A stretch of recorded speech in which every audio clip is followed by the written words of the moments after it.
If you don't know what you're doing, it's a jungle out there.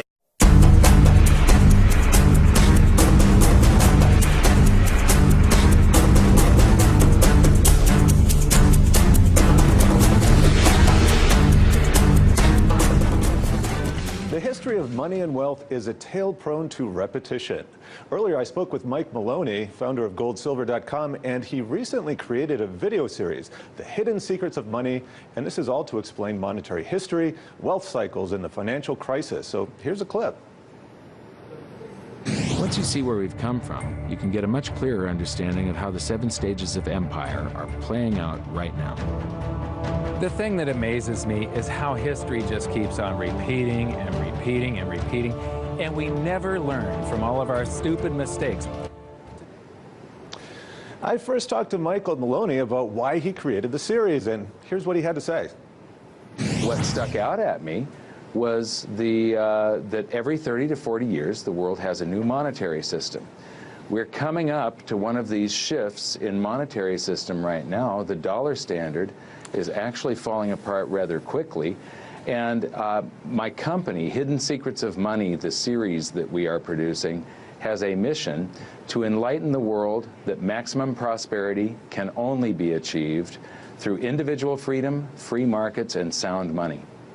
Now, I want to get back to this waves and cycles talk in a minute, but first I want to pull up a graph. You talk about the unprecedented expansion in base money, and we have a graph here of U.S. base money since the 1960s, and since the recession we have seen a massive expansion, but it's not just happening in the U.S. If we take a look at other countries, for example, Canada, we see the same thing, and this is true in Australia, South Africa, Singapore, the list goes on. So have we seen anything like this on a global scale before? Are we in uncharted territory? No. Before, when this has been done, there was always some other currency that you could run to. There was a neighboring country that wasn't inflating their currency supplies on this suicidal scale. This is a global event. And this, you know, back in 1971, well, let me back up a little bit further. Sure. Before World War I, we had the classical gold standard, where a treasury would have a certain amount of gold and they would issue that many claim checks on it. And the claim checks were the currency. That's what circulated. The gold was in the treasury's vault. The combatants in Europe all went off of the redemption rights, off of that gold standard. Sure. When World War I broke out. When World War I ended, they cobbled together a very poorly designed monetary system, a gold exchange standard that was an interwar standard that went until 1944. And that one wasn't going to work by the end of World War II, and so they had an emergency meeting at Bretton Woods, New Hampshire, and came up with the Bretton Woods system, right, which was also a poorly designed, man-made system that started falling apart in the late 60s, the early 70s, and August 15th, 1971, Nixon took us off of that, the last vestiges of a gold standard, and the dollar standard began worldwide. When he severed the tie between gold and the US dollar, he severed the tie unwittingly. He began this grand experiment that has been proven to always fail. He put the entire world on fiat currency system, and it has never worked throughout history. One of the reasons that this poorly designed system is lasting longer than the rest is simply because you don't have a competing system in a neighboring country. You don't have an asset-backed currency right next door that you can run to when countries start inflating their currency supplies, like I said, on this suicidal scale. Yeah, the U.S. dollar is definitely the reserve currency, for now at least, and it's also used to price oil. And how does this affect the ability of the U.S. to export our inflation to the rest of the world? Well, you know, the U.S. has that exporting inflation to the rest of the world, that is also a label for a wealth transfer that comes toward us. We have been able to tax the rest of the world from 1944 until today, and tax it on an ever-increasing level. When we dilute our currency supply by printing more units of currency, it devalues the existing units of currency, and inflation respects no borders. it doesn't just devalue the dollars that are inside the United States, it devalues the dollars that are outside the United States. And we're the only country on the planet where the majority of our currency resides outside of our own borders. So when we print excess dollars and do deficit spending, it devalues the dollars that other countries are holding, transferring purchasing power from them to us. And it's one of the reasons that we've been able to live this standard of living that we've enjoyed since World War II. And, you know, some people think that Americans are just smarter or harder working or better than anybody else, and we're the same as everybody else on the planet.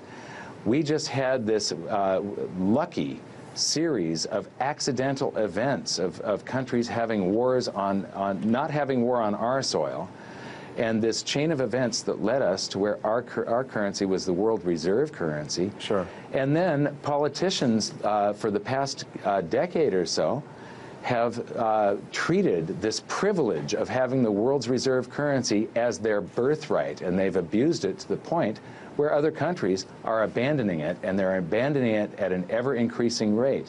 The Bank of England has made a swap deal with China. Australia has made a swap deal with China. So they're doing direct settlement without converting into dollars first when they do wire transfers. Russia and China, India and China. Now there's going to be a BRICS bank. The list just goes on and on and on. And every week there is another nail in the coffin for the global dollar standard. And this is what our series, the second episode of Hidden Secrets, is about. You can see these different monetary systems. Right. And I believe that it's extremely urgent. If anybody wants to preserve or increase their wealth, they need to learn about this as quickly as possible. All this stuff has happened before, but never globally. Yeah, India has actually been buying oil from Iran in rupees because they've been shut out of the market by the U.S. But I want to get back to war. In your most recent video, you described the pendulum between the quality of money and the quality of the currency, the quantity of the currency. So does war always have to play a role in this process? Well, you know, during periods of economic strife, what governments usually try and do is take the population's eye off the ball. It's the government that is at fault for creating this economic strife by causing wealth transfers through things like deficit spending and all of these programs. When things get bad, if they can tell the population that you've got to be a true patriot, and it's those other people's fault, the people on the other side of this imaginary line that we've drawn on the globe, and rally the population behind the politicians that are trying to hang on to power. And so, yeah, war is very often something that is there to basically take people's eye off of the ball and keep them from seeing what is really happening. Yeah, one of the things we're looking here at, we look at every day, is the Federal Reserve, and we talk about Ben Bernanke, who's going to replace him. It seems to be almost a false dichotomy between Summers and Yellen, but I wanted to get your opinion on gold manipulation. Gold and gold leasing are actually a single line item, and what is this about? First I want to address Bernanke, Summers, and Yellen. Sure, okay. All of this is just a bunch of noise that takes your eye off the ball. I try to ignore all of the short-term noise. There's a lot of news media stuff that keeps people from looking further into things. Now, this gold manipulation is one of the examples of looking further into things. Central banks are accounting for the gold that they supposedly have as a single line item, sometimes called something like gold and gold loans or swaps where applicable. Well, gold loans and swaps means that they've loaned it out and they're owed gold back, so that's a receivable that's kept as a single line item that is supposed to be an asset. And you can't, this is illegal accounting, it's morally corrupt. But what it does is it provides an opportunity. Whether they're doing this or not, I hope that they have done this, and they've done it on a massive scale, simply because that is the reason that gold is so severely undervalued right now, and that's a guarantee that one day it's just going to the moon.